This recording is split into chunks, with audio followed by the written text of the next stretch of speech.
2. Hey everybody, my name is Ethan. I'm going over worship in Romania, tradition, revival, and identity in the 21st century. Today I'm going to be presenting Christian worship in Romania, focusing on the differences and similarities between Romanian Orthodox and evangelical traditions. We'll look at theology, structure of services, and how culture shapes in each context. Also, I'd ask if y'all could just pray for me. Right now I'm not feeling well. My wife is 9 months pregnant, and I want to be there when the baby is born, and it is getting close. All right, introduction to Romania. As you can see, Romania is located in the Eastern Europe under Ukraine and above Bulgaria. The language is Romanian, which derived from Latin brought over by Roman settlers. The most popular religion is Eastern Orthodox, about 80%, but I also read it could be 80 to 85%, but evangelicals are actually growing, which is interesting. We'll get to that later. Minority but present are Baptists, Pentecostals, and other evangelical denominations. And then just kind of a key point that we want to remember is Romanian worship reflects a tension and harmony between tradition, cultural identity, and post-communist renewal. So it's actually interesting that they were under communist rule for a long time. We'll talk about that later as well. Slide 3. Historical context. Romania was under communist rule from 1947 to 1989, so pretty recently they've been under communist rule, which meant they didn't have a lot of religious freedom. They could still practice Eastern Orthodoxy, but it had to be structured in the way that the government wanted it. Evangelicals were not very encouraged to practice their church practices at this time.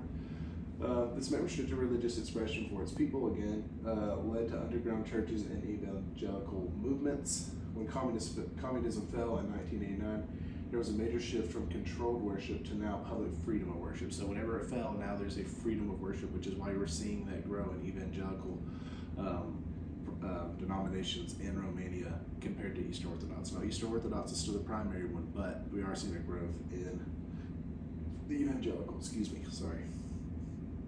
Because of this, there has been and continues to be growth in evangelical churches. I just said that. Bear with me, I'm sorry, I don't feel very well. 4, so we're talking about Roman Orthodox worship, so we're going to focus on the Orthodox right now. In Orthodox theology, worship is sacramental and mystical.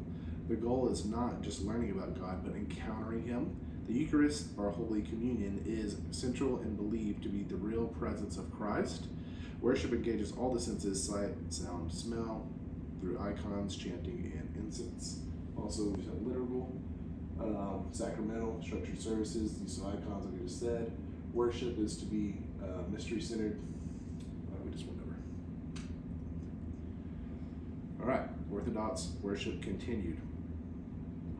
The main worship service in Romania is the Orthodox Church. It's called Divine Liturgy, is what they call it. Most commonly, the Liturgy of St. John Chrysostom. I think I said that right. The order of service typically follows the structure, so I'm going to walk us through it real quick. I have it written down.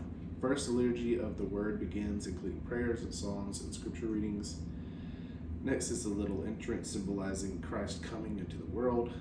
Then more readings from the epistles and the gospels are presented.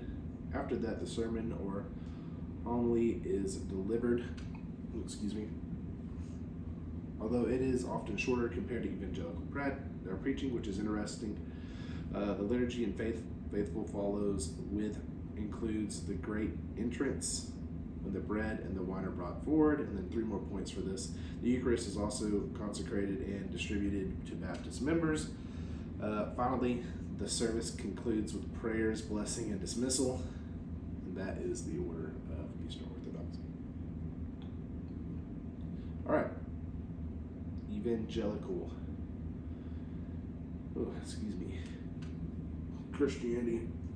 So, in contrast, evangelical Christianity in Romania includes Baptists, Pentecostals, and other Protestant groups.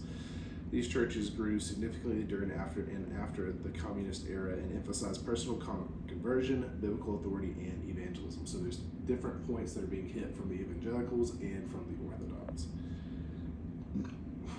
Good Lord. All right. Evangelical continued.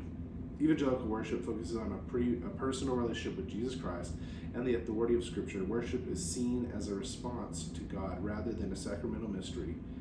Preaching plays a central role, and services are designed to be understandable and accessible to everyone, so everyone's involved. Key differences. Use that right there. Orthodox, formal, evangelical, informal. Cultural influences. Hold on, maybe look at my slide.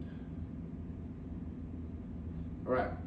So the order of service for Roman evangelical churches is more flexible. So let's talk about the service for evangelicals. It usually follows this kind of pattern. The service begins with opening prayer and announcements, kind of like we're used to.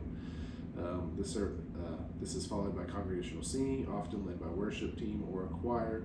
Next, there may be scripture reading or additional prayer. The sermon is a central element, typically lasting 30 to 45 minutes. This is something pretty familiar, right? This is kind of how we structure our services as Baptists. After the sermon, there may be a response time, an invitation, like we normally do. Some services include testimonies or additional songs. Communion is observed less frequently, often monthly or quarterly.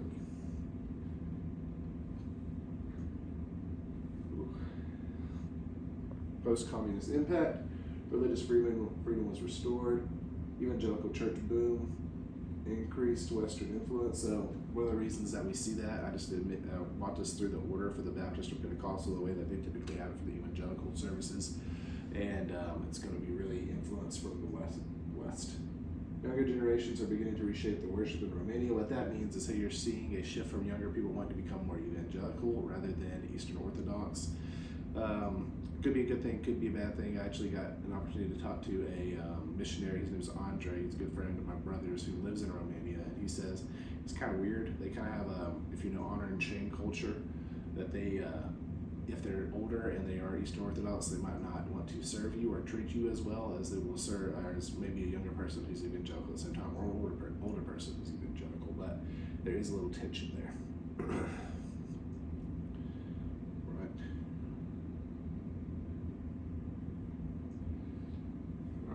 Music in Romanian worship. Orthodox chants with no instruments.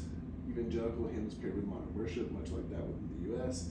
The music saying and how it shows theology. It shows theology.